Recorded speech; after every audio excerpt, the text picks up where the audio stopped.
Jakarta, 25 Januari 2026. Allahu Akbar. Penyebab pingsannya Menteri Kelautan dan Perikanan atau KKP Sakti Wahyu Trenggono saat upacara penghormatan jenazah korban pesawat ATR 42500 akhirnya terungkap. Insiden tersebut terjadi di tengah prosesi upacara duka pada Minggu 25 Januari. Wakil Menteri KKP Laksamana TNI Purnawirawan Didit Herdiawan Asaf memastikan kondisi Trenggono kini telah sadar dan berangsur membaik. Ia menyebut sang menteri mengalami kelelahan. Namun demikian, Didit tidak membeberkan secara rinci lokasi perawatan Trenggono usai terjatuh pingsan.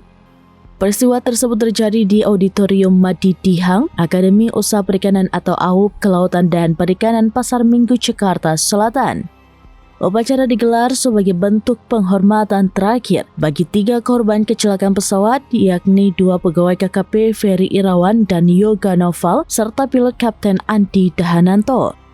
Sejak awal acara, Menteri Trenggono terlihat tegar. Ia memasuki auditorium dan langsung menempati posisi terdepan sebagai inspektur upacara. Namun, suasana mendadak berubah saat prosesi penyerahan jenazah dari pihak keluarga kepada negara untuk dimakamkan secara kedinasan. Sejumlah peserta upacara berteriak kaget saat melihat Trenggono terjatuh. Meski sempat terganggu, upacara penghormatan tetap dilanjutkan dan dipimpin oleh Wakil Menteri KKP Didit Herdiawan Asaf.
Download Tribun X sekarang, menghadirkan lokal menjadi Indonesia.